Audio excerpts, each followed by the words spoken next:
Praise Lord, praise Lord. मैं खुदा का धन्यवाद करता हूँ इस खूबसूरत मौके के लिए कि आपके साथ आज की सुबह उसके नाम को धन कह रहा हूँ। मैं अपनी कलीसिया की तरफ से, assembly of believers church centre की तरफ से आपके और आपके पासबान के लिए सलाम लेके आया हूँ। मैं विश्वास करता हूँ आज की सुबह मेरे और आपके लिए बरकत का बाइस होगी।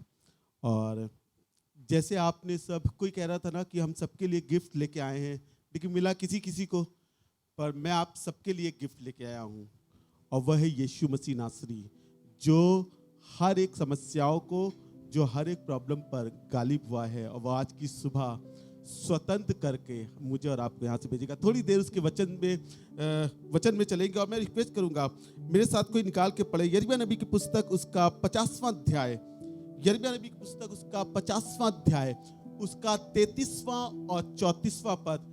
आज की सुबह हम लोग इस वचन से बरकत को हासिल करेंगे। यिर्मयाह उसका 50वां अध्याय, उसका 33वां और 34वां पद। और मैं विश्वास करता हूं आज की सुबह आसमान का खुदा मुझसे और आपसे बात करेगा। लिखा हुआ है, रोटी देने वाला और खाने वाला दोनों तृप्त होते हैं। मैं विश्वास करता हूं आज जब मैं रोटी को बांट रहा हूं और आप खा रहे हो, दोनों इससे तृप्त होने वाले हो सकेंगे। यिर्मयाह नबी की पुस्तक उसका 50वां अध्याय, उसका 33वां और 34वां पद। जी यहूदा जी, दोनों बराबर पिसे हुए हैं। लिखा हुआ है, और सेनाओं का यहोवा यूं कहता है, इज़राइल और यहूदा बराबर पिसे हुए हैं। जी भैया, और जितनों ने उनको बंधुआ किया, गौर से सुनिएगा, जितनों ने उसे उनको बंधुआ किया वे उन्हें पकड़े रहते हैं। वे उन्हें पकड़े रहते हैं। जिन्होंने उन्हें बंधुआ किया, जिन्होंने उन्हें बंधन में लेके आया, जो उन्हें बांधे हुआ है, वो उन्हें छोड़ने से इनकार करता है। आप सोच के देखिए, शायद पता नहीं कितनी परिस्थितियां, पता नहीं कितनी प्रॉब्लम, शायद बीमारी, शायद दुष्ट की वो शक्तियां, शायद नशे के वो बंधन आज भी मेरे घर को बांधे हुए हैं और वो कह रहे हैं कि हम उन्हें छोड़ेंगे नहीं। लिखा हुआ है, यहूदा और इज़राइल बराबर पिसे हुए हैं और जो उन्हें बंधुआई में लेके आते हैं वे उन्हें जाने नहीं देते। मैं आपको बताऊं, ये उन शिकारियों की, ये उस दुष्ट की, ये उस अंधकार के हाकिम की ये खूबी है कि जिसको वश में करता है वे उन्हें जाने नहीं देता है। मैं आपको बताऊं, आज सोच के देखिएगा, पता नहीं कितनी बार मैंने कोशिश करा है उस नशे से बाहर आ जाऊं, मैंने कितनी बार कोशिश किया है उस बंदरों से निकल के बाहर आ जाऊं, मैंने कितनी बार कोशिश किया है कि उस बीमारी मेरे घर से निकल सके, मैंने कितनी बार कोशिश किया है दुष्ट की वो राज्य मेरे घर से उखड़ सके, पर पता नहीं क्यों वो वहां से जाने का नाम ही नहीं लेता है। मैं आपको बताऊं, ये आपकी गलती नहीं है, पर ये तो जिसने बंदी बनाया है वे उन्हें जाने नहीं देना चाहता है। जिन्होंने बंधन में बांधा है, जिन्होंने बंधुआई में लेके आया है, जो गुलामी में, जो बीमारी में, जो शराब के नशे में, जो व्यभिचार में, जो दुष्ट की शक्तियों में जिन्होंने तुम्हें बांधा है, अब वो तुम्हें छोड़ने से इनकार करते हैं। मैंने कितनी बार सोचा कि मेरा बच्चा इस वाली सोबत से बाहर निकल आए, पर बाहर नहीं निकल आ पा रहा है, क्योंकि ये तो उसकी फितरत है कि जो उसे गुनाह में बांधता है वह उसे छोड़ने से इनकार करता है। मैं नहीं छोड़ूंगा, ये मेरा शिकार है, ये मैंने इस पे अपना अधिकार जमाया है, मैंने इसके लिए मेहनत करी है, मैं इसे इतनी आसानी से कैसे जाने दूं? ये मैंने इसको पकड़ा है। शायद आज भी बीमारी मेरे घर से जाने का नाम नहीं ले रही है। आज भी वो संगति, हमने पता नहीं कितनी बार कोशिश किया कि अपने बच्चे को कहीं दूर भेज दें, पता नहीं कितनी बार कोशिश किया हमने अपने उस हालातों को कहीं और ले जाएं, पर पता नहीं वो नशे की जगह ढूंढी लेता है, पता नहीं कैसे वो पाप की जगह ढूंढी लेता है। मालूम है क्यों? क्योंकि जो उसे बंधुआई में लेके आया है वो इसे छोड़ने से इनकार करते हैं। आपको याद होगा पुराने नियम में एक जगह ऐसे ही लिखा हुआ है, एक कहानी लिखी हुई है। लिखा हुआ है, आसमान के खुदा ने मूसा से कहा, जा फिरौन से कहे, आसमान का खुदा कहता है कि मेरे लोगों को जाने दो। मालूम है फिरौन कहता है, मैं नहीं जाने दूंगा, मैं नहीं जाने दूंगा। एक बार नहीं, 2 बार नहीं, 3 बार नहीं, 4 बार नहीं, 10 बार जाकर मूसा उसके सामने खड़ा होता है। कहता है, आसमान का खुदा कहता है कि मेरे लोगों को जाने दो। मालूम है, फिरौन कहता है कि कौन है आसमान का खुदा, मैं उसे नहीं जानता। अगर आप पढ़ना चाहे वो मिलेगा आपको, निर्गमन की पुस्तक उसका 5वां अध्याय उसके पहले पद में लिखा हुआ है। मूसा फिरौन के सामने जाके खड़ा हुआ और कहने लगा, आसमान का खुदा कहता है उसके लोगों को जाने दो। पर फिरौन कहता है, कौन है आसमान का खुदा, मैं उसे नहीं जानता और मैं इन्हें जाने नहीं दूंगा। मैं आपको बताऊं, आसमान के खुदा की इच्छा उस समय से लेके आज तक यही है कि मेरे लोगों को जाने दो, मेरे लोगों को जाने दो। नशे से कह रहा है मेरे लोगों को जाने दो, बीमारियों से कह रहा है मेरे लोगों को जाने दो, दुष्ट की शक्तियों से कह रहा है मेरे लोगों को जाने दो। उसके वचन में लिखा है, यदि पुत्र तुम्हें स्वतंत्र करेगा तो तुम सचमुच स्वतंत्र हो जाओगे। आसमान के खुदा की चाहत तब से लेकर आज तक यही है कि मेरे लोग स्वतंत्र रहे, गुलामी में नहीं। मेरे लोग आजाद रहें, उस बंधन में बन के ना रहें जो दुष्ट की शक्तियों से मिलती है। पर वो आज भी उसकी इच्छा यही है कि मेरे लोगों को जाने दो।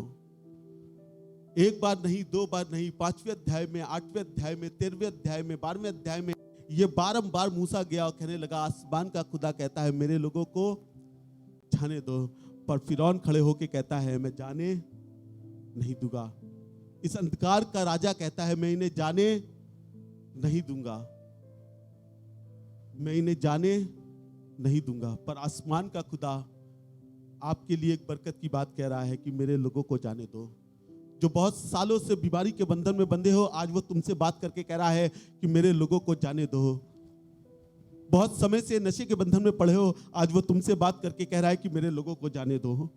बहुत साल से बीमारी के बिस्तर में बैठे हो, आज वो तुमसे बात करके कह रहा है कि मेरे लोगों को जाने दो। क्योंकि उसने कहा है, यदि पुत्र स्वतंत्र करेगा तो तुम सचमुच स्वतंत्र होगे। और मैं विश्वास करता हूं आज की सुबह पुत्र की भी यही इच्छा है कि वो तुम्हें स्वतंत्र करके भेजेगा, स्वतंत्र करके भेजेगा। मुझे नहीं पता कि 23वां पद पता नहीं किसकी जिंदगी में पूरा हुआ है कि जिसने उसे बंधुआ बनाया वो उन्हें छोड़ने से इनकार कर रहा है। आज सोच के देखिएगा, कौन सी परिस्थिति आपके घर को बांधे हुई है, कौन सा व्यभिचार आपके घर को बांधे हुआ है, कौन सा नशा आपके घर को बांधे हुआ है और छोड़ने नहीं दे रहा है। पर आपके लिए मैं आज आपके कहना चाहता हूं, आसमान का खुदा आज आपकी परिस्थितियों से बात करके कहना चाहता है, मेरे लोगों को जाने दो। अगर 33वां आयत आपके घर में, आपके हालात में पूरी हो रही है, आपके आसपास पूरी हो रही है, आपके खानदान में पूरी हो रही है, आपके बच्चों में पूरी हो रही है, मैं चाहता हूं 34वीं आयत आपके घर पे, आपकी जिंदगी में पूरी हो सके। और मालूम है 34वीं आयत जब शुरू कर रहा है और कहने लगा, उसका नाम, ऐसे शुरू हो रहा है ना भैया, पढ़िए, और उसका नाम उनका छुड़ाने वाला सामर्थी है। और लिखा हुआ है, और उनका छुड़ाने वाला सामर्थी, हालेलुया, तुम्हारा छुड़ाने वाला सामर्थी है, तुम्हारा छुड़ाने वाला सामर्थी, तुम्हारा छुड़ाने वाला। आज अपनी परिस्थितियों से कहो कि परिस्थिति तुम बड़ी नहीं हो, पर उससे कहीं बड़ा मेरा आसमान का खुदा है, क्योंकि वो छुड़ाने वाला है और उसका नाम सेनाओं का यहोवा है। और आज वो तुमसे कह रहा है कि मेरे लोगों को स्वतंत्र करो, क्योंकि उसका नाम सामर्थी है और वो यहोवा राज करने वाला खुदा है। आज वो आपकी परिस्थितियों से कह रहा है, मेरे लोगों को जाने दो, क्योंकि कोई भी इतनी बड़ी सामर्थ नहीं जो मेरे आसमान के खुदा के सामने टिक सके।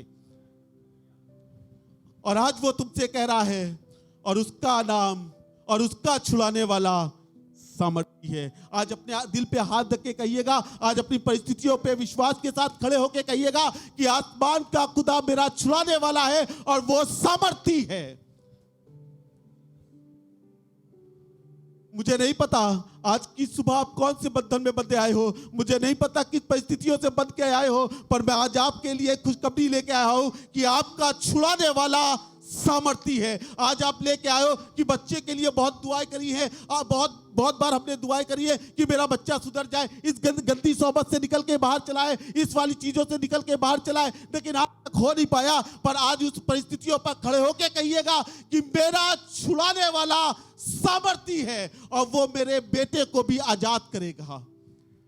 सेनाओं के यहोवा यही उसका बस नाम है। भैया, और सेनाओं का यहोवा उसका उसका नाम पास्टर प्रशांत नहीं, उसका नाम पास्टर निक्की जॉन नहीं, उसका नाम तो सेनाओं का यहोवा है। जो हाँ का जो कह देता है तो आसमान बंद हो जाता है, जो कह देता है तो भूमि पे वर्षा नहीं होती है। मैं उस खुदा की बात कर रहा हूँ और मैं कहना चाहता हूँ आपसे कि आपका खुदा जिसकी आराधना आप कर रहे थे, आपका खुदा जिसकी परिस्थिति आप कर रहे थे, आपका खुदा जिसके लिए आप हाथ उठा रहे थे, आपका खुदा सामर्थी है और आपको उस परिस्थिति से बाहर निकालने की कुवत भी रखता है।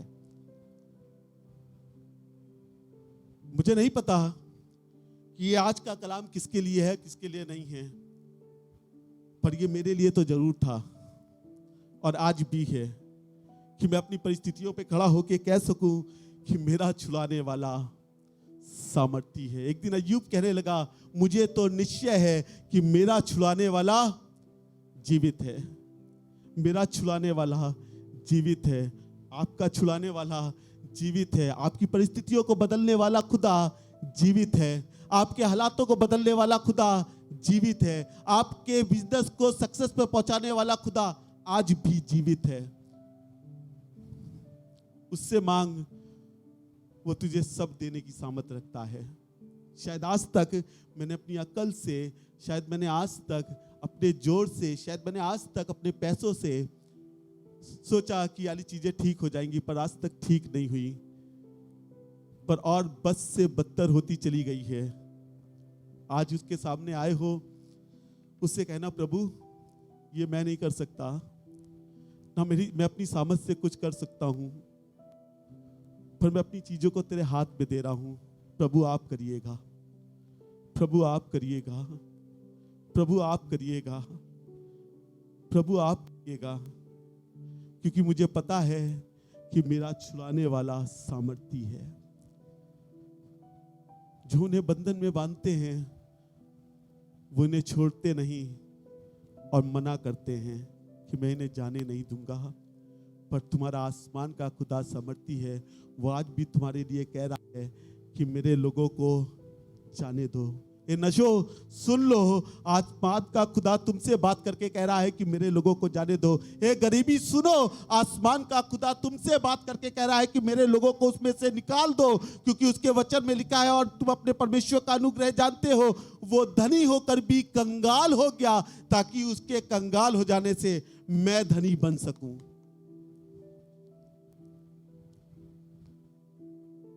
और मैं आज आपसे कहना चाहता हूं, आज अपनी परिस्थितियों पे खड़े होके कहना, शायद तुम बहुत साल से मुझे बांधे रही हो, बहुत साल से शायद मैं इस बंधन से जूझता चला आया हूं, पर आज मैं अपनी उन परिस्थितियों पे खड़ा होके कहना चाहता हूं, आसमान का खुदा जिसकी इबादत मैं करता हूं वो सामर्थी है और वो सब कुछ पूरा करने की सामर्थ रखता है, सब कुछ पूरा करने की सामर्थ रखता है। यशायाह नबी की पुस्तक उसका 50वां अध्याय, सॉरी 51वां पद, 51 एंड वर्स 14। यशायाह उसका 51 अध्याय और उसका 14वां पद। यशायाह नबी की पुस्तक। मैं चाहता हूं कि आसमान का खुदा ये वचन तुम्हारे घर में पूरा कर सके।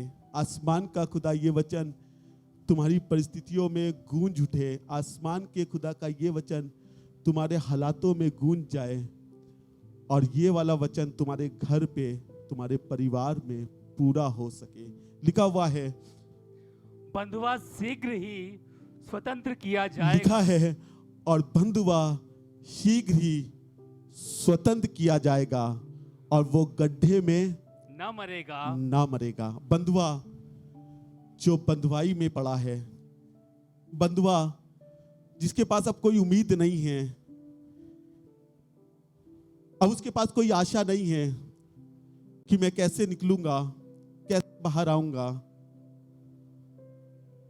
उसके पास तो ये वाली चीज लग रही है उसको कि अब मरा तब मरा, अब गया तब गया।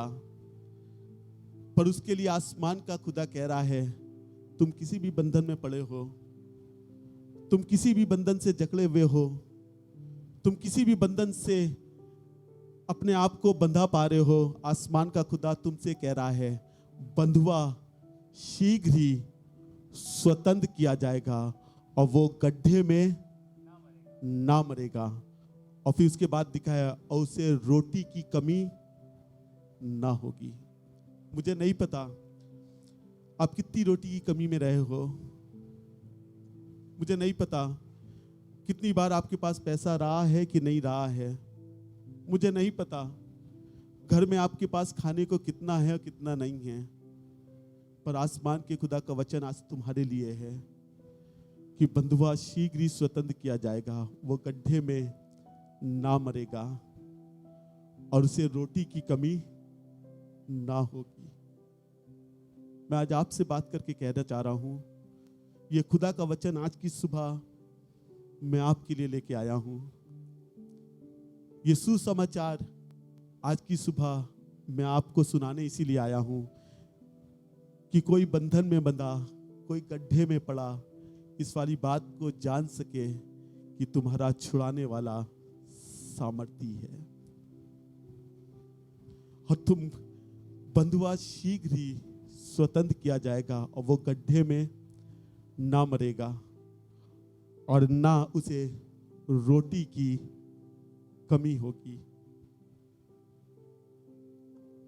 बहुत साल शायद बेरोजगारी में गुजारे होगे, पर आज खुदा का वचन तुम्हारे लिए है कि तुम्हें रोटी की कमी ना होगी। कैसे होगा, कहां से होगा, ये मैं तो नहीं बता सकता, पर मैं ये जरूर बता सकता हूं कि तुम्हारा छुड़ाने वाला सामर्थी है, तुम्हारा छुड़ाने वाला सामर्थी है। वो अकाल में कव्वों से रोटी खिला सकता है तो मुझे भी खाने की सामर्थ रखता है। बंधुआ शीघ्र ही स्वतंत्र किया जाएगा और वो गड्ढे में ना मरेगा। शायद यूसुफ के बारे में सोच रहे होंगे, उसके भाई गड्ढे में डाला गया, शायद गड्ढे में मर जाएगा। किसी को तरस आ गया, किसी एक भाई ने कहा नहीं नहीं नहीं मारो नहीं, इसे बेच देते हैं। लिखा हुआ है गड्ढे से निकालकर पोतीफर के हाथ बेच दिया गया। भाई ने सोचा होगा वहां मर गया, वहां खत्म। पोतीफर के पास से जेल खाने में पहुंच गया। लोगों ने सोचा होगा अब यूसुफ की जिंदगी यहां खत्म। शायद गड्ढे में, शायद फिरौन के घर पे, शायद उस जेल खाने में अब तो कुछ नहीं होगा, अब शायद यूसुफ खत्म। मैं आपको बताऊं, यशाया की ये भविष्यवाणी, यशाया का ये वचन यूसुफ की जिंदगी में पूरा होना था। बंधुआ शीघ्र ही स्वतंत्र किया जाएगा, वो गड्ढे में ना मरेगा और उसे रोटी की कमी ना होगी। जब पूरे शहर में अकाल पड़ा, जब पूरे शहर में खाने को रोटी ना थी, यूसुफ खड़ा होकर अनाज बांट रहा था। ना गड्ढा कुछ कर पाया, ना पोतीफर का घर कुछ कर पाया, ना जेल खाना कुछ कर पाया, क्योंकि ये वचन तो यूसुफ के लिए था कि बंधुआ शीघ्र ही स्वतंत्र किया जाएगा और वो गड्ढे में ना मरेगा और उसे रोटी की कमी ना होगी। वो यूसुफ की जिंदगी में अपने वचन को पूरा कर सकता है तो तुम्हारी जिंदगी में भी उस अपने वचन को पूरा कर सकता है। वो यूसुफ को निकाल के गड्ढे से ऊंचाइयों पर पहुंचा सकता है, तो वो आसमान का खुदा तुम्हारा भी खुदा है। वो तुम्हें घूरे से उठाकर उमराहों में बिठा सकता है और बंधुआ शीघ्र ही स्वतंत्र किया जाएगा, वो गड्ढे में ना मरेगा, रोटी की कमी ना होगी। इफिसियों की पत्री उसका 4वां अध्याय, उसका 8वां और 9वां पद। इफिसियों की पत्री उसका 4वां अध्याय, उसका 8वां और 9वां पद। इफिसियों की पत्री उसका 4वां अध्याय, उसका 8वां और 9वां पद। इसलिए वो कहता है, इसलिए वो कहता है, कि वो ऊंचे पर चढ़ा वो ऊंचे पर चढ़ा और बंधुआई को बांध ले और गया। बंधुभाई को, बांध मालूम ले है ये गया। बात हो रही है यीशु मसीह की। कहने लगा, और वो जब करवली पहाड़ पर क्रूस पर चढ़ा हुआ था, ये उस समय की बात कर रहा है। कहने लगा, और वो ऊंचे पे चढ़ा और बंधुभाई को बांध ले गया। जो तुम्हें बांधते थे, जो बीमारी, जो दुष्ट की शक्तियां, जो नशे की चीजें, जो दुष्ट की बातें, जो गंदी आदतें जो तुम्हें बांधती थी, उसके बारे में लिखा है। और वो ऊंचे पर चढ़ा और बंधुभाई को बांध ले गया। उस बांधने वाले को जो तुम्हें बांध के रखता था, उस बांधने वाले को जिसने तुम्हें अपना गुलाम बनाया था, उस बांधने वाले को जो कह रहा था अब हम इन्हें जाने नहीं देंगे, लिखा हुआ है, और वो ऊंचे पर चढ़ा और बंधुभाई को बांध ले गया। अब कोई नहीं है जो तुम्हें बंधन से बांध सके। अब कोई नहीं है कि जो तुम्हें नशे में फिर डुबा सके। अब कोई नहीं है जो तुम्हें फिर से उस बीमारी में फिर से ला के खड़ा कर सके। अब कोई नहीं है जो तुम्हें कर्जे में लाकर फिर खड़ा कर सके। पर उस सब चीजों को तुम्हारे यीशु ने कलवरी क्रूस पर बांध लिया है। और लिखा हुआ है, ये मनुष्यों को दान दिया। लिखा हुआ है, और वो ऊंचे पर चढ़ा, बंधुभाई को बांध ले गया और मनुष्यों को दान दिया। इसका नवा पद, उसके चढ़ने से और उसके चढ़ने से और क्या पाया जाता और है क्या पाया जाता है कि केवल यह कि केवल ये कि वो पृथ्वी की निचली जगहों में और वो पृथ्वी की निचली जगहों के उतारा भी था। उतरा भी था। मालूम है कब की बात हो रही है? ये बात हो रही है जब यीशु मसीह क्रूस पर कुर्बान हो गए, मारे गए, गाड़े गए और तीसरे दिन फिर जी उठे। लिखा हुआ है, और उसके मारे जाने से हमने क्या पाया कि वो निचली स्थानों पर उतरा भी था। अगर मैं आपसे बात करूं तो ये बात कर रहा है उसके मरने के समय और जी उठने के बीच के लिए बाद। उसके मरने के समय जब वो मारा गया क्रूस पर, और उसके जी उठने के समय, उसके बीच का जो गैप पूछ रहा, उस समय यीशु मसीह कहां थे? या मैं आपसे बात करूं, ये उस समय की बात ऐसे मानिए, गुड फ्राइडे और ईस्टर लोग बनाते हैं ना। गुड फ्राइडे यीशु मसीह हमारी गुनाहों के लिए सलीब पर चढ़ा, और ईस्टर हम लोग मनाते हैं कि वो हमारे लिए फिर जी उठा। ये उस समय की पीरियड की बात कर रहा है। कहने लगा गुड फ्राइडे और ईस्टर, इसके बीच में यीशु मसीह कहां थे? किसी को पता कहां थे यीशु मसीह? यीशु मसीह कहां थे? मालूम, उसने अपने चेलों से कहा, मुझे अभी मत छू, मैं पिता के पास नहीं गया हूं। मुझे अभी मत छुओ, मैं पिता के पास नहीं गया। आपको बताना चाहता हूं, आपको पढ़ के बहुत अच्छा लगेगा, इन बीच में यीशु मसीह क्या कर रहे थे। पहला पत्रस उसका 3 अध्याय उसका 18वां और 19वां पद पढ़ें। पहला पत्रस उसका 3 अध्याय उसका 18वां और 19वां पद। और वो ऊंचे पे चढ़ा और बंधुभाई को बांध ले गया और हम मनुष्यों को दान दिया। जी भाई, पहला पत्रस उसका 3 अध्याय उसका 18वां और 19वां पद।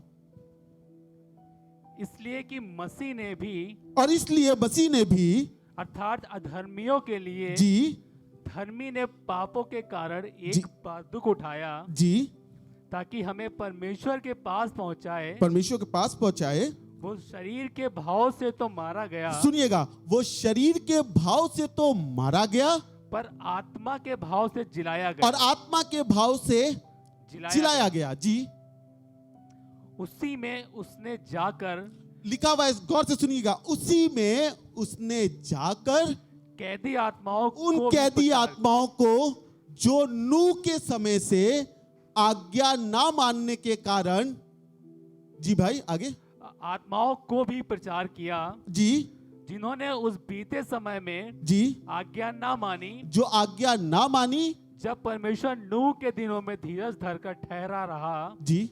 और वो 19वीं आयत फिर से पढ़े भैया, 19वीं आयत फिर से। उसी में उसने जाकर उसी में उसने जाकर कैदी आत्माओं को भी प्रचार कैदी आत्माओं को भी जाकर किया। अब समझ में आया यीशु मसीह गुड फ्राइडे और ईस्टर के बीच में क्या कर रहा था? आराम नहीं कर रहा था, अपने घाव पर पट्टियां नहीं बांध रहा था, आंसू नहीं बहा रहा था, या अपने घाव को जाकर किसी को दिखा नहीं रहा था, अपने पीठ के दर्द को किसी को बता नहीं रहा था, पर लिखा हुआ है वो कैदी आत्माओं को जाकर प्रचार कर रहा था। मालूम है क्या कह रहा था? फिरौन की मर्जी तो यही है कि तुम यहीं पे मर जाओ, तुम यहीं पर रहो, तुम यहीं पर बर्बाद हो जाओ, पर मालूम है मेरी मर्जी क्या है? लिखा हुआ है मैं जगत में इसलिए आया कि तुम जीवन पाओ और बहुत आयत का जीवन पाओ। लिखा हुआ है उस समय जब वो कैदी आत्माओं को प्रचार कर रहा था, मुझे ऐसा लगता है कि यीशु कह रहा होगा कि शायद फिरौन की मर्जी, शायद इस अंधकार के बादशाह की मर्जी तो यही है कि तुम जिंदगी भर यहीं पड़े रहो, तुम जिंदगी भर इसमें पड़े रहो, तुम इस आग में जलते रहो। पर मेरी इच्छा यह है कि मैं इसलिए आया हूं कि मैं बंधनों को बांध ले जाऊं, क्योंकि मेरा नाम सामर्थी है, मेरा नाम छुड़ाने वाला है, मेरा नाम जुरावर है, क्योंकि मैं हर चीज पर गालिब हुआ हूं, यहां तक कि मौत भी उसे अपने बंधन में बंद ना रख सकी। और मैं विश्वास करता हूं कोई भी ऐसा बंधन नहीं है जो तुम्हें उससे बांध सके। मेरा यीशु सब बंधनों को तोड़ने की सामर्थ रखता है, और वो ऊंचे पे चढ़ा और बंधुआई को बांध ले गया है। अब तुम्हें डरने की जरूरत नहीं है, पर एक बार विश्वास से, एक बार हियाव से अपने आप को उस खुदा के हाथ में सौंप देना है ना। प्रभु मैं अपनी शक्ति से तो नहीं कर सकता, मैं अपनी सामर्थ से तो नहीं कर सकता, मैं अपने पैसों के बल से तो नहीं कर सकता, पर प्रभु अगर तू कर सकता है तो अपनी सामर्थ से बड़े बड़े काम करता है। और प्रभु आज मेरे जीवन में तू काम कर, मेरे जीवन में तू काम कर, मेरे जीवन में तू काम कर, मेरे जीवन में तू काम कर। फिरौन तुम तो नहीं चाहते हो कि कोई तुम्हारे पास से आजादी से जाए, पर यीशु यही चाहता है कि मेरे लोगों को जाने दो। आज वो तुमसे बात करके कह रहा है, नशो सुन लो, आज मेरा यीशु इस वाली बात का ऐलान करके कह रहा है मेरे लोगों को जाने दो।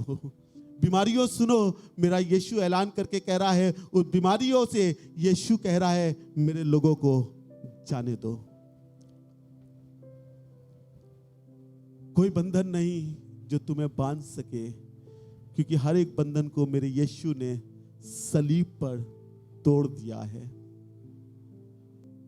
उसको जो तुम्हें बंधुआ बनाता था, उसको जो तुम्हें गुलामी में रखता था, लिखा हुआ है उसका खुल्लम खुल्ला तमाशा बनाया है, और वो आज भी तुम्हारी परिस्थितियों पर जयवंत हुआ है। एक दिन यीशु मसीह अपने चेलों के साथ गसमनी के बाग में आखिरी कर रहे थे। यीशु मसीह को मालूम था कि अब ये घड़ी आ पहुंची है कि जब मैं पकड़वाया जाऊंगा, जब मुझे कोड़े मारे जाएंगे, जब मुझे दुख उठाना है। लिखा हुआ है जब यीशु अपने चेलों के साथ गसमनी में प्रार्थना कर रहे थे, लिखा है हाकिम, याजक, महायाजक, सैनिक भाले, तलवार और मशाले लेकर यीशु के पास आके कहने लगे, यीशु मसीह के पास आए और यीशु ने उनसे पूछा तुम किसे ढूंढते हो? पढ़िएगा, आपको अच्छा लगेगा। यूहन्ना रची की सुसमाचार उसका 18वां अध्याय उसके 8वें पद में लिखा है।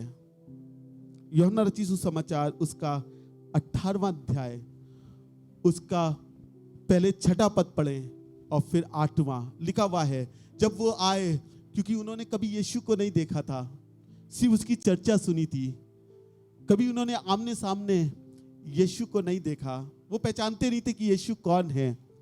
लिखा हुआ है उसके पास आया और यीशु ने पूछा कि तुम किसे ढूंढते हो? जी भाई, 6वीं आयत। उसके ये कहते ही, लिखा हुआ है और यीशु ने उनसे पूछा कि तुम किसे ढूंढते हो? लिखा हुआ है उनके ये कहते ही कि मैं हूं, कि मैं हूं, वे पीछे हटकर भूमि वो पर पीछे हटे और भूमि मुंह पर के बल गिर गिर पड़े। पड़े। अच्छा, ये यीशु है। फट से गिरे और लिखा हुआ उन्होंने उठे, अपनी मशाले ली और फिर यीशु के पास आए। कहने लगे, तुम सच बताओ किसे ढूंढते हो? उसने कहा, यीशु मसीह नासरी को। मालूम है यीशु ने क्या कहा? कहने लगा, मैं हूं, मैं हूं, मैं हूं, मैं हूं। तुम जिसे ढूंढ रहे हो, जिसे क्रूस पर चढ़ाने के लिए ढूंढ रहे हो, वो मैं हूं। तुम जिसे दाढ़ी नोचने के लिए तैयार हो, वो मैं हूं। तुम जिसकी पीठ पर कोड़े मारने वाले हो, वो मैं हूं। मैं जब इस वाली बात को पढ़ रहा था, मुझे बड़ा अच्छा लगा। लिखा हुआ है 8वें पद में, यीशु ने उनसे कहा कि मैं हूं। तो मालूम है, उसने कहा कि मैं, तुम किसे ढूंढते हो? उसने कहा कि यीशु को। उसने कहा, मैं हूं। तुम मुझे बनवाई में ले चलो, पर मेरे चेलों को जाने दो। ये लिखा है ना, अभी 8वीं आयत पढ़िए। ये लिखा है ना। वे बोले यीशु नासरी को। जी। यीशु ने उत्तर दिया, यीशु ने उत्तर दिया, मैं तो तुमसे कह चुका हूँ मैं तो तुमसे कह चुका हूं, कि मैं ही हूँ। मैं ही हूं। यदि मुझे ढूंढते हो यदि मुझे ढूंढते हो तो इन्हें जाने दो। तो इन्हें जाने दो। किसी को पता था अब वो समय आ गया है जब मैं क्रूस पर चढ़ाया जाऊंगा। अब वो समय आ गया है जब मेरी दाढ़ी नोची जाएगी। वो समय आ गया है जब मेरे सर पर कांटों का ताज धरा जाएगा। अब वो समय आ गया है जब ये मेरी पीठ को ऐसा कर देंगे जैसे हलवाओं ने हल चला दिया हो। कहने लगे, मुझे पता है मेरा समय आ गया है, पर मैं तुमसे कहता हूं, तुम यीशु को ढूंढते हो, मैं तुम्हारे सामने खड़ा हूं, पर इन्हें जाने दो। यूहन्ना को, पतरस को, याकूब को, अंद्रियास को कहने लगा, इन्हें जाने दो, इन्हें जाने दो, इन्हें जाने दो, इन्हें जाने दो। मैं आपको बताऊं, आज भी यीशु आपके लिए यही शैतान से कहता है कि मेरे लोगों को जाने दो। मैं तैयार हूं क्रूस पर चढ़ने के लिए, मैं तैयार हूं अपनी दाढ़ी नुचवाने के लिए, मैं तैयार हूं अपने पीठ पे कोड़े खाने के लिए, पर तुम इन्हें जाने दो, तुम इन्हें जाने दो, तुम इन्हें जाने दो, तुम इन्हें जाने दो। मेरे भाई, आज शायद वो आसमान से तुम्हारे लिए यारी बात कह रहा है। मेरी बहन, आज शायद वो तुमसे बात करके कह रहा है। हे जवान, आज वो तुमसे बात करके कह रहा है, मेरे लोगों को जाने दो। बंधुआ शीघ्र ही तंद किया जाएगा, क्योंकि वो गड्ढे में आ मरेगा। मुझे नहीं पता आज आपके हालात किस गड्ढे के समान लग रहे हैं आपको। मुझे नहीं पता आज कौन सी परिस्थिति आपको उस गड्ढे के समान दिख रही है। शायद यहीं पे मौत हो जाएगी, बस अब सब खत्म, अब कुछ नहीं हो सकता। आज वो तुमसे कह रहा है, बेटा तुम गड्ढे में ना मरोगे, तुम गड्ढे में ना मरोगे, तुम गड्ढे में ना मरोगे। वो बंधन जो आज तक तुमको बांधे हुआ है, जो शायद आज तक तुमको छोड़ने का नाम नहीं ले रहा है। शायद मम्मी ने बहुत दुआ करी, पापा ने बहुत दुआ करी, बहनों ने बहुत दुआ करी, भाई ने बहुत दुआ करी कि शायद मेरे घर से ये झूठ चला जाए, शायद ये फरेब की बातें मेरे घर से चली जाए, रोज रोज की हाय हाय मेरे घर से चली जाए। आज मैं आपसे कह रहा हूं, शायद आज तक आपको ऐसा लग रहा था कि अब ये नहीं जाएगी, इसका गढ़ मेरे घर में ही रहेगा, ये बीमारी का गढ़, ये बेरोजगारी का गढ़, ये गरीबी का गढ़ शायद मेरे घर को खा जाएगा। पर मैं आज आपके लिए कहना चाहता हूं, बंधुआ शीघ्र ही स्वतंत्र किया जाएगा। आज तुम्हारी बीमारी जो तुम्हें बहुत सालों से बांधे हुई है, मेरी बहन, मेरे भाई, आज वो तुमको उस बीमारी से स्वतंत्र करके भेजेगा। अच्छा जो शायद तुम्हारे घर को बर्बाद करे जा रहा था, आज वो उससे करके तुम्हें यहां से भेजेगा। वो क्लेश जो पता नहीं कब से हमारे घर में बना हुआ था, छोटी छोटी बातों पे, छोटी छोटी चीजों पर गुस्सा आ जाता था। शायद गुस्से के कारण मैंने अपनी जिंदगी को बर्बाद कर लिया, शायद गुस्से के कारण मैंने अपने रिश्ते को खराब कर लिया। पता नहीं कितनी बार छोटी बात पे गुस्सा आया, मैंने अपने रिश्ते को बिगाड़ दिया। पर आज वो तुमसे कह रहा है, बंधुआ शीघ्र ही स्वतंत्र किया जाएगा। आज जो गुस्से ने तुम्हें बांधा हुआ था, आज प्रभु यीशु नासरी उसमें से तुम्हें स्वतंत्र करके भेजेगा। बेरोजगारी के बंधन ने तुमको बांधा हुआ था, आज वो उससे तुम्हें स्वतंत्र करके भेजेगा।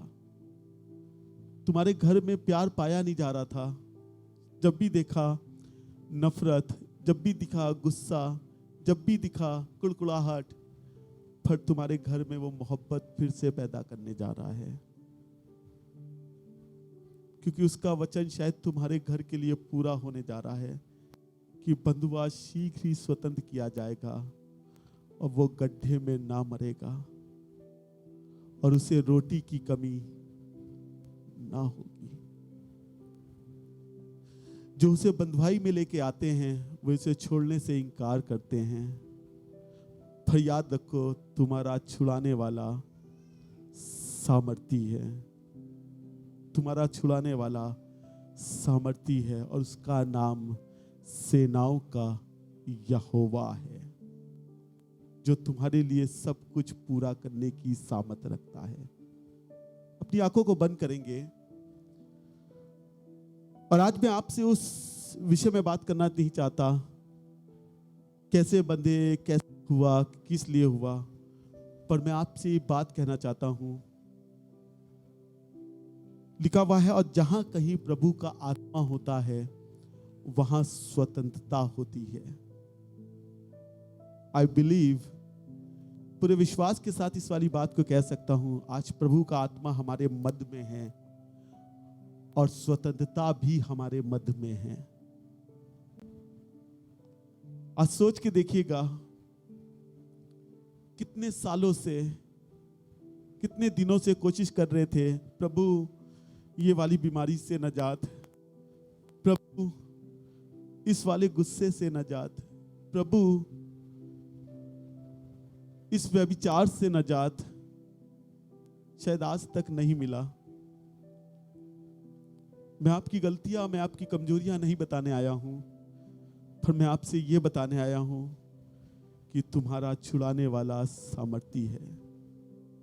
तुम्हारा छुड़ाने वाला सामर्थी, मेरे भाई, मैं तुम्हें नहीं छुड़ा सकता, मेरी बहन, कोई पादरी तुम्हें नहीं छुड़ा सकता। अगर कोई छुड़ा सकता है तो तुम्हारा जिंदा खुदावन यीशु मसीह नासरी। आज उससे कह दो।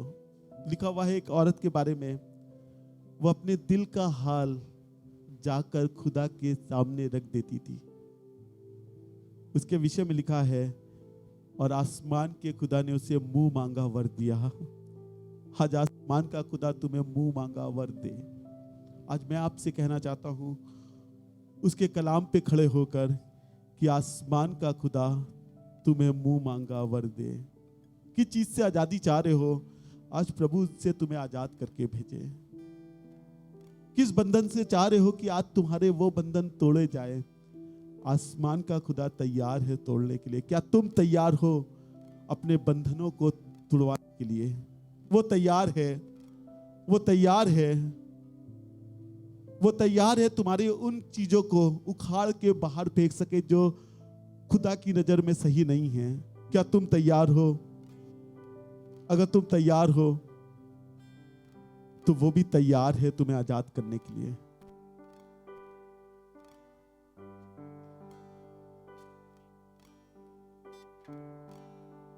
आज प्रभु उनसे भी आजाद करने के लिए तैयार है जो तुम बारंबार सोचते थे कि अपना जीवन कर्जदारों के हाथ दे दें और मर जाएं, क्योंकि हमने इतना कर्जा ले रखा है। कर्जदार रोज आते हैं, गंदी गंदी बातें कह के चले जाते हैं, गालियां बक के चले जाते हैं, धमका के चले जाते हैं। पर मैं आपसे कहना चाहता हूं, प्रभु आपके उस बंधन से भी आजादी देने की सामर्थ्य रखता है। अगर हम में से कोई आज एक जन भी है जो आज इस मनसा से आया है कि आसमान का खुदा मुझे स्वतंत्र करेगा, तो अपने स्थानों पे खड़े हो जाइए। मैं विश्वास के साथ कहना चाहता हूं, आसमान का खुदा सच्चा और विश्वास योग्य है और वो तुम्हें स्वतंत्र करेगा। मेरी बात गौर से सुनिएगा। मैं जरूरी नहीं, मैं ये नहीं चाह रहा हूं कि सब खड़े हो जाएं, पर वो जिन्होंने वचन समझा और सुना है कि तुम्हारा छुड़ाने वाला सामर्थी है। पता नहीं नशे का बंधन कितने सालों से तुम्हारे घर को बर्बाद करता चला आया है। शायद झूठ पता नहीं कितने सालों से तुम्हारे घर की परिस्थिति को बिगाड़ता चला आया है। आज उससे कह दो मेरे भाई, मेरी बहन, उससे कह दो, उससे कह दो, क्योंकि पुत्र तुम्हें स्वतंत्र करेगा। तुम सचमुच स्वतंत्र होके यहां से जाओगे। मैं या मिस्टर प्रशांत आपके बंधनों को काटेंगे नहीं और ना काटने की सामर्थ्य रखते हैं, पर उसने खुद कहा है यदि पुत्र स्वतंत्र करेगा तो तुम सचमुच स्वतंत्र हो जाओगे। आज प्रभु तुम्हें स्वतंत्र करे, तुम्हें स्वतंत्र करे उस नशे से, उस झूठ से, उस व्यभिचार से। प्रभु आज तुम्हें स्वतंत्र करे और प्रभु की दया तुम में राज कर सके। प्रभु यीशु, प्रभु यीशु के नाम से, प्रभु यीशु मसीह नासरी के नाम से, प्रभु यीशु मसीह नासरी के नाम से आज प्रभु हर एक बंधन तोड़े जाए, हर एक बंधन तोड़े जाए। प्रभु यीशु के नाम से कह रहा हूं, हर एक बंधन तोड़ दिए जाएं। प्रभु अब ये बहुतों की गवाही ठहर जाए कि पुत्र ने मुझे स्वतंत्र किया और मैं सचमुच स्वतंत्र हुआ हूं। अब मैं गड्ढे में ना मरूंगा और मुझे रोटी की कमी ना होगी, क्योंकि उसके वचन में लिखा है और बंधुआ शीघ्र ही स्वतंत्र किया जाएगा। आज प्रभु ये तेरे घर से जाए तो आजादी के साथ जाने वाले हो सके, स्वतंत्रता के साथ जाने वाले हो सके। और प्रभु इनके बंधन को प्रभु यीशु के नाम से तोड़ रहे हैं और चाहते हैं बीमारी का बंधन, दुष्ट का बंधन, व्यभिचार का बंधन, नशे का बंधन, झूठ का बंधन, वो हर एक बंधन जो इनको परेशान कर रहा है, प्रभु यीशु के नाम से आजादी को बोल दे रहे हैं और चाहते हैं प्रभु यीशु की नासरी के नाम से आजादी इसी समय होने पाए। इसी लम्हे ये अपने शरीरों में, ये अपने जीवनों में महसूस कर सके कि इनका छुड़ाने वाला सामर्थी है और उसका नाम सेनाओं का यहोवा है। खुदावन यीशु मसीह नासरी के नाम से बड़े विश्वास के साथ कह रहे हैं, क्योंकि आप हमारी दुआओं को सुनते और उसका उत्तर देते हैं। प्रभु यीशु के नाम से आमीन, आमीन। खुदा आपको बड़ी बरकत दे। Praise Lord.